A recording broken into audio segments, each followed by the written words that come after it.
Assalamualaikum warahmatullahi wabarakatuh. Perkenalkan, nama saya Mufidah Nurjana, NIM D1A 019 019. Perkenalkan, nama saya Mujahid Imam Abid, NIM D1A 019042 dari kelompok 10 kelas B 2019. Perkenalkan, nama saya Nanda Odi Baskoro, NIM D1A 019 058.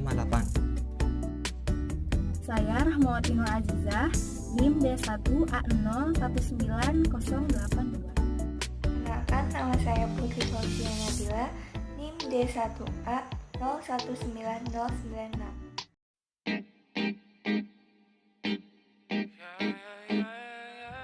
Ridwan Kamil atau yang kerap disapa dengan panggilan Kang Emil merupakan seorang arsitek dan politikus Indonesia yang sedang menjabat sebagai Gubernur Jawa Barat sejak 5 September 2018. Gayanya yang ngentrik dan dikenal akrab dengan masyarakat melalui media sosial membuat kepemimpinannya mudah diingat. Di tahun ini merupakan tahun kedua masa kepemimpinannya sebagai Gubernur Jawa Barat. Ridwan Kamil dihadapkan dengan wabah pandemi COVID-19 yang melanda Indonesia.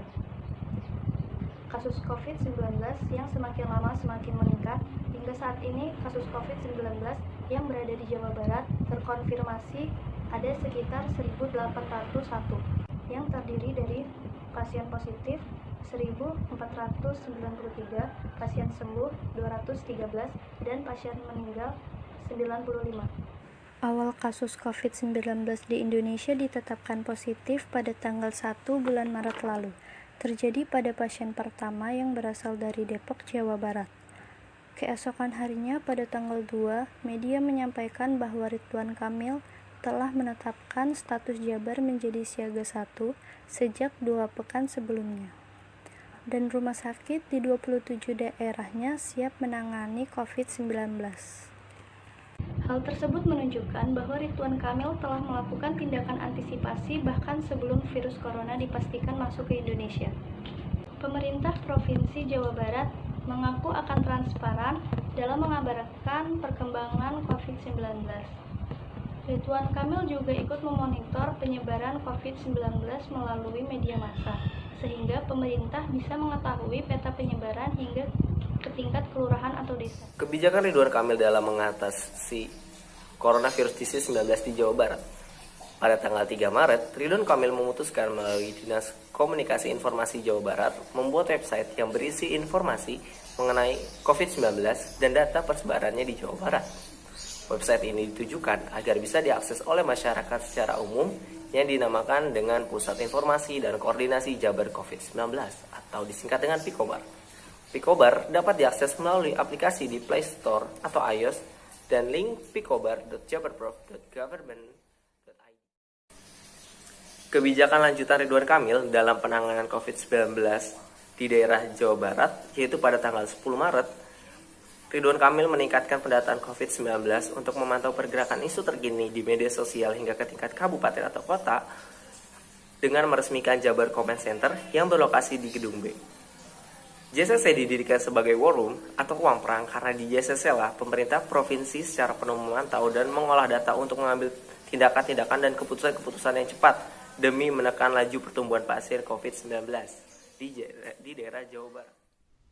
Tes rapid yang akan dilakukan oleh Pemprov Jawa Barat akan menggunakan alat yang disebut sebagai Rapid Diagnosis Test. Alat ini biasanya digunakan pada deteksi penyakit malaria. Walaupun bukanlah murni pendeteksi COVID-19, alat ini dapat digunakan pada deteksi COVID-19. Ini dikarenakan COVID-19 yang tergolong baru dan memiliki indikasi yang sama terhadap malaria, sehingga alat ini cukuplah efektif untuk mendeteksi COVID-19. Untuk dapat melakukan tes dengan alat ini, dapat dilakukan lewat pendaftaran daring di laman website Pikobar atau mendownload aplikasinya di Play Store. Pendaftaran daring seperti ini dirasa cukup fleksibel di masa-masa pandemi sekarang, karena orang-orang tidak perlu untuk datang ke rumah sakit dan melakukan tes.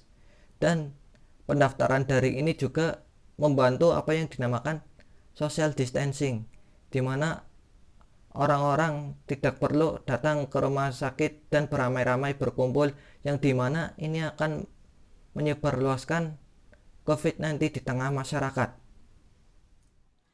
Terdapat banyak tindakan yang dilakukan Gubernur Ridwan Kamil terhadap penanggulangan COVID-19 di Jawa Barat. Salah satunya adalah pembatasan sosial berskala besar atau PSBB. Menurut Torik 2020, WHO telah menghimbau kepada Indonesia untuk memberlakukan lockdown. Namun, pemerintah Indonesia memilih untuk memberlakukan PSBB sebagai gantinya. Lockdown dan PSBB sama-sama memiliki tujuan yang sama, yaitu memutus rantai penyebaran COVID-19 di suatu wilayah.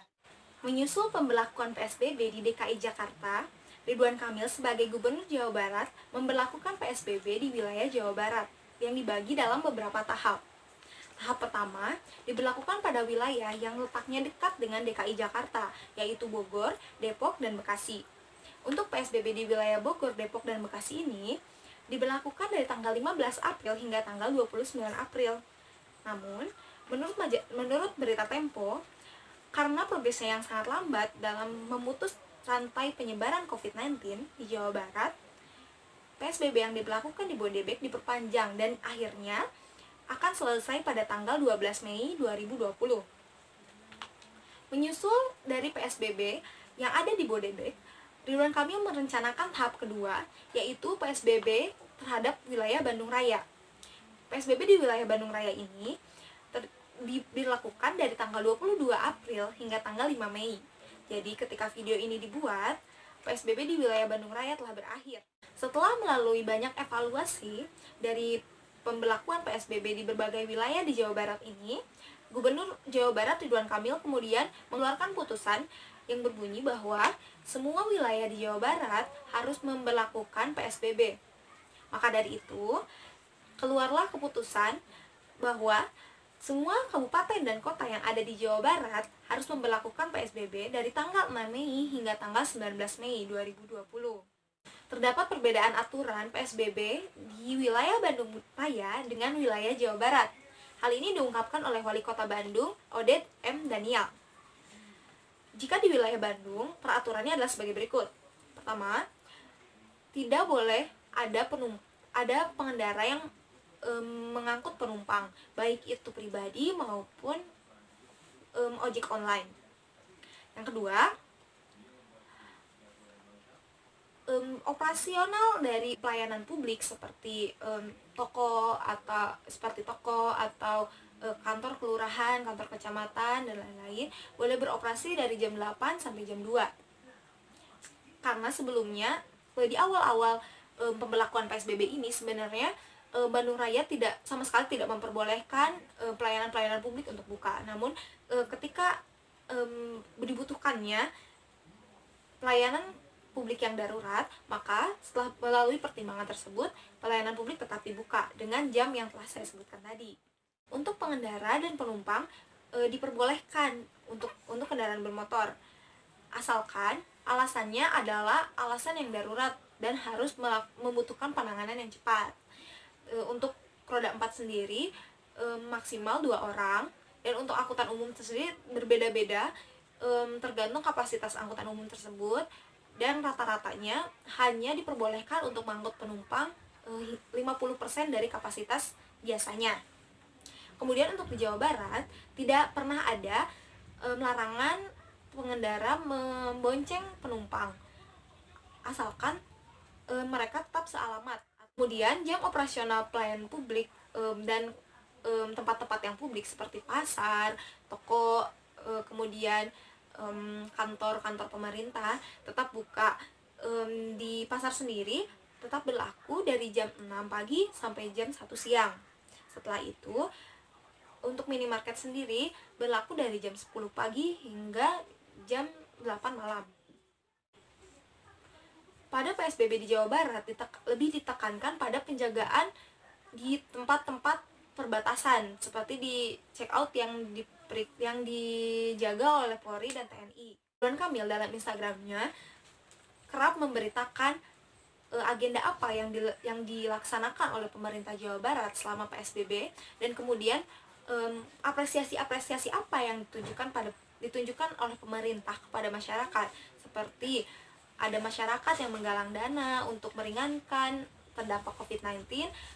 Tidak jarang Gubernur Jawa Barat ini memberitakan dan menyampaikan kembali kepada sama rakyat agar rakyat tahu bahwa pemerintah dalam penanganannya ini membutuhkan bantuan dari masyarakat juga.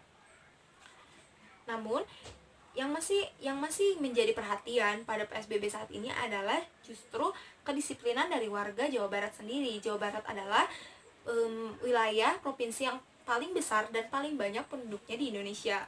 Dan ini tidak mudah bagi Gubernur Jawa Barat untuk mengatur dan menyeragamkan pembatasan sosial berskala besar. Jadi dalam beberapa hal masih ada hal-hal yang perlu dievaluasi dan menjadi pelajaran sendiri bagi pemerintah Jawa Barat. Ridwan Kamil, kunci pertama dalam mitigasi persebaran COVID-19 yaitu PSBB. PSBB mampu mengurangi pergerakan manusia. Sementara kunci yang kedua yaitu larangan mudik. Larangan mudik dapat menekan kasus impor dari zona merah yang merupakan epicentrum dari COVID-19. Sedangkan kunci yang ketiga yaitu tes masif yang bertujuan untuk menekan persebaran COVID-19. Hal itu ia ungkapkan dalam penerimaan bantuan dari donatur untuk penanganan COVID-19 di Gedung Pakuan, Kota Bandung. Berita baiknya, Jabar PSBB-nya relatif berhasil. Bogor, Depok, dan Bekasi khususnya, yang tadinya tertinggi dalam kecepatan penularan, sekarang sudah mulai turun. Kota atau kabupaten yang tidak PSBB justru naik. Itulah kenapa kita memberlakukan PSBB secara provinsi, supaya tren menggembirakan dari yang PSBB juga hadir di daerah yang belum di PSBB. Tito, Menteri Dalam Negeri, mengatakan, Command Center sangat bermanfaat untuk mengkoordinasikan peran-peran stakeholder dalam menangani COVID-19. Dia juga memuji bagaimana Picobar berperan sebagai salah satu rujukan informasi masyarakat untuk mengetahui peta penyebaran COVID-19. Sekretaris Daerah Provinsi Jawa Barat, Setiawan Wangsaatmaja, melaporkan Pemda Provinsi Jawa Barat dan Lembaga Ilmu Pengetahuan Indonesia berupaya mewujudkan kerjasama terkait pembangunan dan riset pengembangan daerah, terutama berbasis ekonomi dan ilmu pengetahuan. Setiawan mengatakan, kerjasama dengan LIPI sekaligus merupakan wujud antisipatif, proaktif, dan kolaboratif dari Pemda Provinsi Jawa Barat dalam memutus rantai penyebaran COVID-19, sekaligus mempercepat penanggulangan pandemi ini khususnya di Jawa Barat. Dalam pertemuan jarak jauh ini, Ketua LIPI Laksana Trihandoko sementara itu mengatakan bahwa pihaknya terus mengembangkan primer untuk uji polimerase chain reaction (PCR) dalam mendeteksi COVID-19. LIPI dengan infrastruktur yang memadai untuk melakukan penelitian terhadap COVID-19 pun terus berusaha mengembangkan vaksin dan obat dari penyakit yang disebabkan oleh virus SARS-CoV-2 itu. Saat ini, Cibinong Science Center fokus menangani sampel COVID-19 khususnya dari Kabupaten dan Kota Bogor, Kabupaten Cianjur, dan sekitarnya. Kini, dengan adanya kerjasama dengan Pemda Provinsi Jawa Barat yang ditandatangani langsung oleh Gubernur Jawa Barat Ridwan Kamil, Laksana memastikan bahwa LIPI akan mendukung upaya Jawa Barat dari segi teknologi dan riset. Dalam menangani virus SARS-CoV-2 itu, pemerintah daerah provinsi melalui gugus Tugas Percepatan Penanggulangan COVID-19 Jawa Barat terus berupaya memberikan bantuan alat pelindung diri atau APD, ventilator, hingga tes kit bagi rumah sakit utama rujukan COVID-19 di Jawa Barat. Selain itu, Dinas Komunikasi dan Informatika melalui PT Icobar membuka rekrutmen relawan medis dan non-medis, serta mengumpulkan donasi untuk penanganan COVID-19 di Jawa Barat. Realokasi anggaran digunakan untuk 3 sektor utama, yaitu bidang kesehatan, penanganan dampak ekonomi, dan jaring pengaman sosial. Menurut Sekretaris Daerah Provinsi Jawa Barat, realokasi yang dimaksud bukan dilihat dari nominal, tetapi presentase anggaran dibanding anggaran pendapatan dan belanja daerah Jawa Barat yang paling tinggi. Ketua Ikatan Dokter Indonesia, Eka Mulyanana, menyebutkan kini ada dua hal besar yang dihadapi pihaknya di tengah perjuangan melawan wabah virus corona. Pertama adalah ketersediaan APD yang sangat dibutuhkan oleh semua petugas medis yang harus kontak langsung dengan para pasien terinfeksi. Yang kedua, adanya banyak masyarakat yang merasa baik-baik saja, sedangkan mereka bisa saja tertular. Menurut Eka, hal ini mengakibatkan penularannya terus terjadi dan jumlah pasien semakin meningkat. Gubernur Jawa Barat Ridwan Kamil atau Emil meminta pemerintah pusat untuk membenahi data warga penerima bantuan sosial yang terdampak pandemi virus corona. Menurutnya, itu masalah yang harus lekas diperbaiki. Jika pemerintah sendiri tidak memiliki basis data yang kuat dan padu, kata Emil, maka wajar jika pemerintah pusat tidak sinkron dengan pemerintah daerah. Oleh karena itu, Emil meminta pemerintah pusat membenahi masalah itu. Sebelumnya, Emil meminta pemerintah pusat memberikan 38 juta warga Jawa Barat bantuan sosial. Namun, pemerintah hanya memberikan kepada 9,4 juta warga Jawa Barat. Pembelajaran dari video ini mungkin dapat kita ambil pelajaran dan tindakan baik yang dapat dicontoh dari Gubernur Jawa Barat M. Ridwan Kamil dalam mengambil keputusan dan penanganan terhadap COVID-19 yang bertujuan untuk melindungi masyarakat dan juga selalu untuk mengingatkan kita untuk terus mematuhi anjuran pemerintah pada masa pandemi COVID-19. Beberapa kebijakan yang diambil oleh Gubernur Jawa Barat M. Ridwan Kamil ini ada kaitannya yang disebut sebagai teori kepemimpinan Big Bang. Gubernur Jawa Barat M. Ridwan Kamil ini tanggap dalam mengatasi COVID-19 lewat kebijakan-kebijakan seperti PSBB, Command Center, Picobar, tes rapid, dan lain-lain. Seperti yang dikatakan oleh Benny Dananus pada tahun 1998 dalam buku The Strategies for Taking Charge, yang juga menyatakan bahwa dalam perkembangan berikutnya, teori kepemimpinan berdasarkan bakat cenderung ditolak dan muncullah teori kepemimpinan Big Bang. Teori kepemimpinan yang baru di zaman ini menyatakan bahwa suatu peristiwa besar akan menciptakan atau dapat memunculkan seseorang untuk menjadi pemimpin. Teori ini mengintegrasikan antara situasi dan pengikut atau anggota organisasi sebagai jalan yang dapat mengantar seseorang untuk menjadi pemimpin. Sekian argumen dan penjelasan dari saya. Wassalamualaikum warahmatullahi wabarakatuh.